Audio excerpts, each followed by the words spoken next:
சிவபெருமானே, அவத்திகா எதுக்கு போனோம்? அவளை இப்பவே இங்க வர வைங்க. நீங்க தான் எல்லாத்துக்கும் அப்பா தானே, வர வைங்க.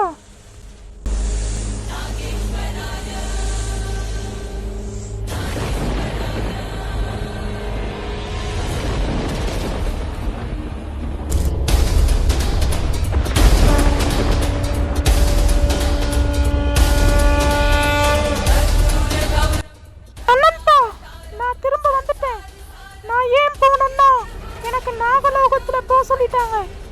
இப்ப நாகலோகத்தை நான் தான் பாதுகாத்துட்டு வரேன். நாகலோகத்துல இருந்து நீயும் தக்ஷக்கும் அங்கிருந்து இங்க வந்ததுனால நாகலோகத்துல நிறைய பிரச்சனைகள் ஏற்பட்டதா என்னை அங்க அனுப்பி வச்சுட்டாங்க. அது மட்டும் இல்லாம அனந்தாக்கு எப்பெல்லாம் பிரச்சனையோ அப்பெல்லாம் நான் உதவ வருவேன். அவளுக்கு துணையா இந்த அவர்த்திகா நிற்பேன் எப்பவுமே. அப்ப அவர்த்திகா, நீ எப்பவுமே நாகலோகத்துல தான் இருப்பியா? அவர்த்திகா, நீ அனந்தாவை காப்பாற்றணும்னு இங்கே வரணும்னு ஒன்றும் அவசியம் கிடையாது. ஏன்னா இந்த நாகராஜன் தக்ஷக் இருக்கேன். இருந்தாலும் வேற ஏதாவது உதவின்னா இவன் அவர்த்திகா நினைச்சாலே நான் இவன் முன்னாடி வந்து நிற்பேன். அப்படி ஒரு காலமும் வராது. ஏன்னா 10 மடங்கு சக்தி வாய்ந்த நாகராஜன் அனந்தாவோட கணவன் இங்கே இருக்கேன்.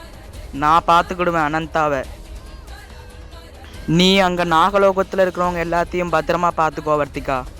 சரி நாகராஜா தக்ஷக், நான் போக வேண்டிய நேரம் வந்தாச்சு. அனந்தாவை பத்திரமா பாத்துக்கங்க. I miss you Avarthika. Bye. வா தக்ஷக், நம்ம வீட்டுக்கு போலாம். தக்ஷக், எனக்கு ரொம்ப சந்தோஷமா இருக்கு. ஏன்னா நம்ம 5 எதிரிகள்ல 2 பேர் பெய்யாச்சு. இன்னும் 3 பேர் தான். 3 பேரையும் எப்படியாவது கொல்லணும். கவலைப்படாத அனந்தா, உனக்கு துணையா எப்பவுமே இந்த தக்ஷக் நான் இருப்பேன். அந்த 3 எதிரிகளையும் கொன்னுட்டு நம்ம நாகலோகத்துக்கு போகலாம். எங்க அம்மாவை கொன்னவங்கள ஒவ்வொருத்தரையும் துடிக்க துடிக்க பழி வாங்குவேன். இந்த அனந்தா ஒருத்தரையும் சும்மா விட மாட்டா. எப்படி எங்க அம்மாவை கொன்னாங்களோ அதே போல அந்த ஸ்ரேயா, யமுனா, மயூரி, ருத்ரன் அத்தனை பேரையும்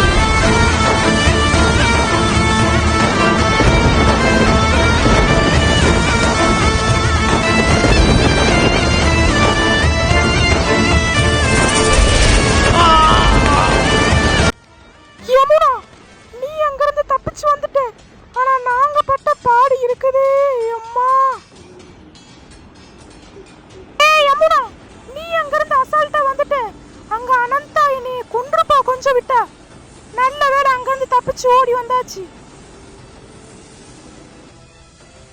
அடியே, நீங்க 2 பேரும் மயிலும் நாயினி, நீங்க கூட கொஞ்சம் தாக்கு பிடிச்சிருவீங்க. நான் மனுஷி, கொஞ்சம் விட்டா அந்த அனந்தா என்னை கொண்டு போட்டிருப்பா. அதனாலதான் நான் உயிருக்கு பயந்து இங்க ஓடி வந்துட்டேன். தக்ஷக் அங்க வரமாட்டான்னு பார்த்தா தக்ஷக்கும் வந்துட்டான். பாவம் ருத்ரன். ருத்ரன் அந்த இடத்துலயே அவர்த்திகா கொண்டு போட்டா.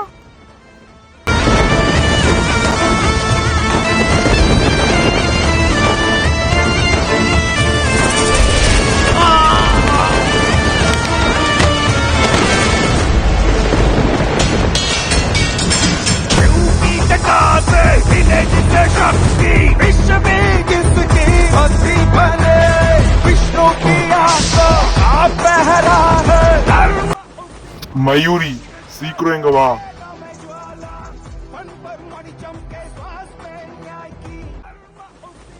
சொல்லுங்க குருவே. மயூரி, நீ நான் தான் உன்னை அனுப்பி வச்சுட்டு அங்க இருக்கிற யார்த்தையும் சொல்லாததுக்கு உனக்கு முதல்ல நன்றி. உனக்கு அந்த அனந்த நாகினிய தோக்கடிக்கிற அளவுக்கு உனக்கு நான் இப்ப சக்தி கொடுக்க போறேன். அந்த சக்தியை வச்சு நீ எந்த நாகினியனாலும் தோக்கடிச்சிடலாம். அந்த சக்தி உன் தோற்றத்தையே மாத்திரும்.